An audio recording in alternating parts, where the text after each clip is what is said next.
Idea ನ್ಯೂಸ್ಗೆ ಸ್ವಾಗತ. ಇಂದು ಕೋಲಾರ ಜಿಲ್ಲಾ ಮುಳಬಾಗಿಲು ನಗರದಲ್ಲಿ ಸಿಪಿಎಂ ಪಕ್ಷದಿಂದ ಪ್ರತಿಭಟನೆಯ ಉದ್ದೇಶ ಏನಪ್ಪಾ ಅಂದ್ರೆ, ಸಿಪಿಎಂ ಪಕ್ಷದಲ್ಲಿ ಕೆಲವು ರೈತರ ಪರವಾಗಿ ಮತ್ತು ಕಾರ್ಮಿಕರ ಪರವಾಗಿ ಧ್ವನಿ ಎತ್ತುವಂತ ಒಂದು ಕೆಲಸ ಸುಮಾರು ವರ್ಷಗಳಿಂದ ಕೂಡ ಮಾಡ್ತಾ ಇದೆ. ಆದರೆ ಮುಳಬಾಗಿಲಿನಲ್ಲಿ ಸುಮಾರು ವರ್ಷಗಳಿಂದ ಈ ಪಕ್ಷ ಸದ್ಯ ಇಲ್ಲ.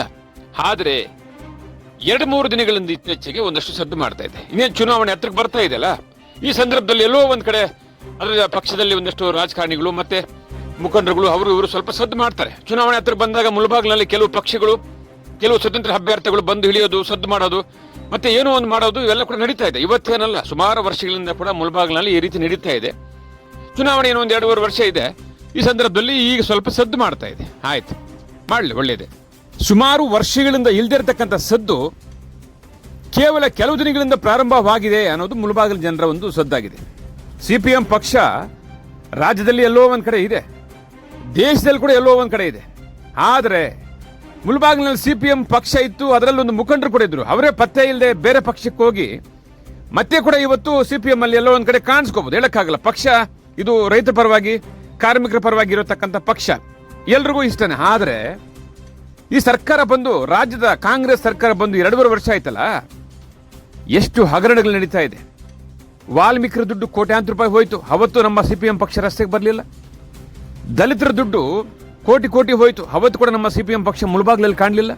ಅದಾದ ನಂತರ ನಮ್ಮ ಸಿಎಂ ಸಾಹೇಬರು ಹಗರಣ ಅಂತ ಹೇಳಿ ಒಂದು ಸದ್ದಾಯಿತು, ಅವತ್ತು ಕೂಡ ನಮ್ಮ ಸಿಪಿಎಂ ಪಕ್ಷ ಮುಳಬಾಗಿಲಲ್ಲಿ ಕಾಣಲಿಲ್ಲ. ಸುಮಾರು ಎಷ್ಟು 2.5 ವರ್ಷ ರೈತರು, ಕಾರ್ಮಿಕರಿಗೆ ತೊಂದರೆ ಆಗ್ತಾ ಇದೆ. ಎಲ್ಲ ಬೆಳೆಗಳು ಕೂಡ ಜಾಸ್ತಿ ಆಗ್ಬಿಟ್ಟಿದೆ. ಇವತ್ತು ಕಣ್ಣಲ್ಲಿ ನೀರು ಬರ್ತಾ ಇದೆ. ಇದ್ರ ಪರವಾಗಿ ನಮ್ಮ ಸಿಪಿಎಂ ಪಕ್ಷ ಮುಳಬಾಗಿಲಿನಲ್ಲಿ ಯಾವತ್ತೂ ಕೂಡ ಪ್ರತಿಭಟನೆ ಮಾಡಲಿಲ್ಲ. ಇವತ್ತೇ ಯಾಕೆ ಮಾಡ್ತಾ ಇದೆ? ಇದರಿಂದ ಏನಿದೆ?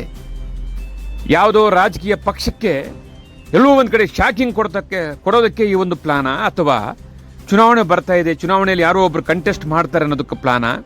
ಏನ್ ನಡೀತಾ ಇದೆ ಮುಳಬಾಗಿಲಿನಲ್ಲಿ? ಸಾರ್ವಜನಿಕರು, ಮತದಾರರು ಎಲ್ಲರೂ ಕೂಡ ನೋಡ್ತಾ ಇದ್ದಾರೆ. ಸುಮಾರು ಪಕ್ಷಗಳು, ಸುಮಾರು ಸಂಘಟನೆಗಳು ಪ್ರತಿಭಟನೆ ಮಾಡ್ತಾ ಇದೆ. ಆದ್ರೆ ಬಡವರಿಗೆ ನ್ಯಾಯ ಸಿಕ್ಕಿರೋ ಇತಿಹಾಸ ಇಲ್ಲ, ರೈತರಿಗೆ ನ್ಯಾಯ ಸಿಕ್ಕಿರುವ ಇತಿಹಾಸ ಇಲ್ಲ. ಆದ್ರೆ ಇವತ್ತು 2.5 ವರ್ಷ ಸರ್ಕಾರ ಬಂದು ಎಲ್ಲವೂ ಕೂಡ ಬೆಲೆ ಏರಿಕೆಯಾಗಿದೆ. ಇದರ ಪರವಾಗಿ ಯಾರು ಕೂಡ ಪ್ರತಿಭಟನೆ ಮಾಡಿಲ್ಲ. ಇವತ್ತು ಸಾರ್ವಜನಿಕರಿಗೆ, ಗ್ರಾಹಕರಿಗೆ, ಮಾಧ್ಯಮದ ವರ್ಗದವರಿಗೆ ಎಲ್ಲರೂ ಕೂಡ ನ್ಯಾಯ ಸಿಕ್ಕಿರೋ ಇತಿಹಾಸ ಇಲ್ಲ. ಇವರು ಇವತ್ತು ಪ್ರತಿಭಟನೆ ಮಾಡ್ತಾ ಇದ್ದಾರೆ. ಇದು ನ್ಯಾಯಕ್ಕಾಗಿಯ ಅಥವಾ ರಾಜಕೀಯಕ್ಕಾಗಿಯ? ಮುಂದೆ ಕಾದ್ ನೋಡೋಣ. ಮುಂದಿನ ದಿನಗಳಲ್ಲಿ ಹೋರಾಟ ಇನ್ನಷ್ಟು ಚುರುಕುಗೊಳಿಸೋಣ. ನಿಮ್ಮೆಲ್ಲರ ಸಹಕಾರ ತಗೊಂಡು ಏನು ಇವತ್ತು ಮಾತಾಡಲಿಕ್ಕೆ ಎಲ್ಲ ಅವಕಾಶ ಕೊಟ್ಟ ನಿಮ್ಮೆಲ್ಲರಿಗೂ ಒಳ್ಳೆಯದು ತಿಳಿಸ್ತಾ ನಾನು ಮುಗಿಸ್ತೇನೆ.